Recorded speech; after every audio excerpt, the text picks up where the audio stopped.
right, I'm here with my friend June, and in this video I'm going to show you how to stop a dog from barking and going crazy when somebody comes to the door, like she's going to do here in a second.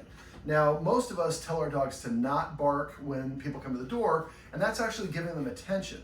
And that's a very common mistake that people make, because for dogs, all your attention is rewarding, and whatever your dog is doing right as you give them attention or right before you give them attention is what you're specifically rewarding.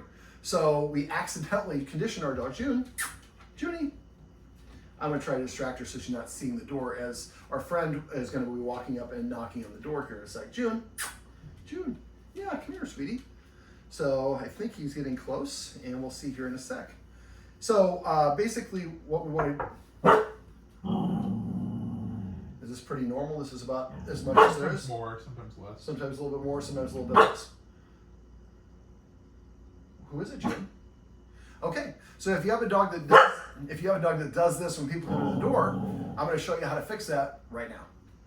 Okay, so we've taken a couple minutes to give June an opportunity to settle down. Now, when you're doing, what we're about to do is something called counter conditioning and desensitization. June, and basically desensitization is kind of removing the stimulus or the importance of the sound. So it happening just like you've lived next door to a train station. After a while, you don't hear the trains. I like to do it with counter conditioning. Counter conditioning is creating a positive when the dog normally interprets something as a negative. So what we're going to do here is we're going to go through a series of knocks. We're going to do a single knock, and then we'll work our way up to second knock. Now, if you're doing this right, your dog should not bark or act out at all. If they do, that means the intensity was too high. Now, you can use this technique if your dog barks at sounds that people come to the door, a UPS truck, the blender, anything that your dog would normally react to. You can use this technique. What we're going to do is change the dog's emotional response. We want this to become a positive emotional response. So the dog looks at, when people come and knock at the door, good things happen for me. All right, so when we're doing this, I'm going to have a whole lot of treats, and I want to make sure that we have a marker word. We've already established her marker word, which is going to be yes. Now, I'm going to go ahead and when I'm doing this, I'm going to start off. We have our friend outside the door right now, and the friend is listening. Sit. So I'm going to hold the treat to her lips to keep her here, and he's going to knock very, very softly, so softly that she can almost barely hear it with a single knock. Okay, let's knock. And she gets the treat. And you see that she kind of stopped, so she was aware of that, but she didn't bark. We're going to do the same level of knock, and I'm able to talk to him because the windows are open. When you're doing this at home, you might want to have earbuds on so you can talk to the person through your phone. All right, let's do the same level of knock. Go ahead. And that was a little bit too much. Now, if the dog barks, don't give them a treat. Sit. Sit. Yes. Boop. Yes. All right, so we're going to try to knock a little bit softer than that. All right, let's go ahead. So we had a grumble, but not a bark. What I'm doing is I'm marking rewarding, not barking. Sit. Oops. Okay, get that one. You made my hands a little bit wet. Okay, same level of knock.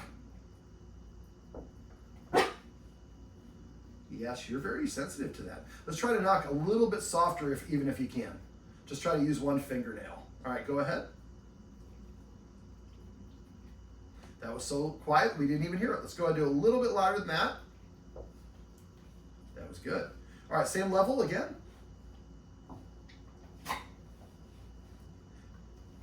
And same level again. And again. Same level. And one more time. Knock again. A little bit louder this time.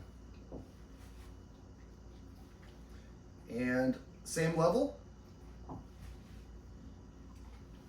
Same level. And again.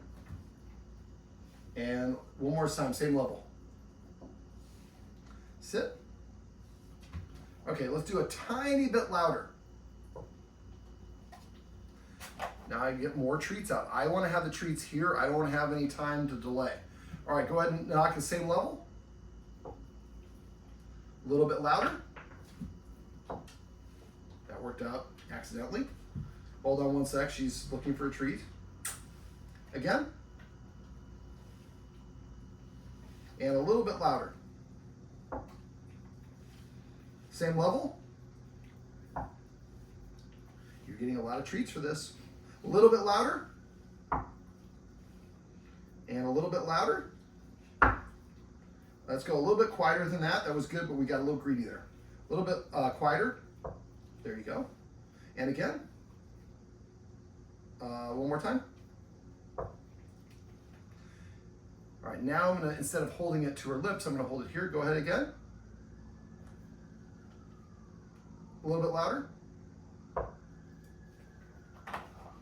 So now what we're doing is we're helping her condition that that knock means I'm getting a treat instead of somebody's coming through the door. Now we're gonna wait a second because right now, and we live in Santa Monica, it's a very urban environment. Right now, there are sirens going off. We filter that out because you hear that so often. That's adding an extra level of stress to this situation. This is not hard, but it was kind of hard to get her to one where she wasn't barking. That's gonna make everything a little bit more difficult, so we want to wait for that to go. So if you're doing this and somebody's going to do, the ones that are really problematic are like weed eaters or lawnmowers, babies crying, construction, people arguing, helicopters overhead, construction, jackhammering, any of that stuff is going to obviously add something to it. All right, let's go ahead and get you moving around a little bit. Just throw a treat on the ground. I'm going to get her moving around a little bit. We're, I think, about ready to go again. Now, because we have this delay, we're going to go back to a lower level of knock again. Sit. She doesn't have to sit. I just make it easier for the shot. All right, go ahead and knock again.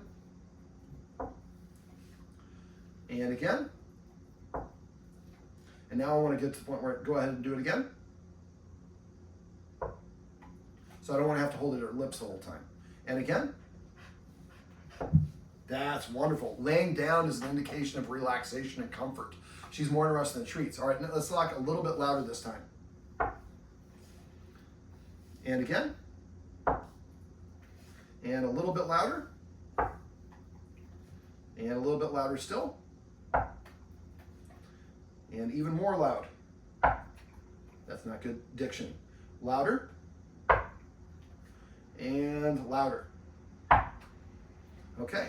So now we've worked all the way up to 1. Now we're going to go to 2 knocks. But because we're changing the stimulus, we're going to lower the intensity. So we're going to go back to the lightest knock that he can do, like 2 fingernail knocks. And then we're going to give her the treat and we're going to work up just like we did before. All right, let's go ahead and do that again. 2 fingernails, 2 knocks, very light. So she looked at the door. She's aware of where the sound's coming from, but she's not distressed about it. All right, let's do the same level. A little bit louder. A little bit louder. A little bit louder. And louder still. We're working our way up there. Louder. Louder. All right, let's get some, whoops. Uh-oh. It's like, I'll get it for you. So where you get it, try not to drop trees because we want to kind of carry rhythm and momentum. All right, let's do it again a little bit louder. And a little bit louder. And louder still. And louder. And now let's do pretty, like the police knock. 2 of them. Boom. So you saw how she reacted before. We struggled a little bit at the beginning. Now, when dogs react, that means we have it too loud. Now we can change the fidelity of it by having him knock softer. If you're doing this with a doorbell, I could be practicing with the dog further away from the door, or which makes the knocking less intense. Or if you have a Ring doorbell, if it's a chime box somewhere in your house, find out where that is. You can cover it up with a pillow, or you can have your dog practicing further and further away from it. If it's some sounds like that you can't recreate, like the pistons of the trash truck picking up your trash cans and the dog reacts to that, go out with your phone and record the audio of that. Play it on through a speaker, kind of like those. They have good speakers here, not through a tiny little one on your phone. And play it at a low volume while your dog eats its food. When I deal with dogs that have problems with fireworks on the 4th of July, I start playing the sound of fireworks being set off while they're eating their food, starting June 4th. Each day I raise the volume up a little bit. I used to work in the music business, so I have really big speakers. By the July 3rd, my neighbors are worried I'm setting off fireworks in my house by how loud it is, and my dogs do not blink at all. June, come here. Sit. Well, this is my buddy June, and these are some tips and tricks you can use if you have a dog that likes to bark at sounds at your door.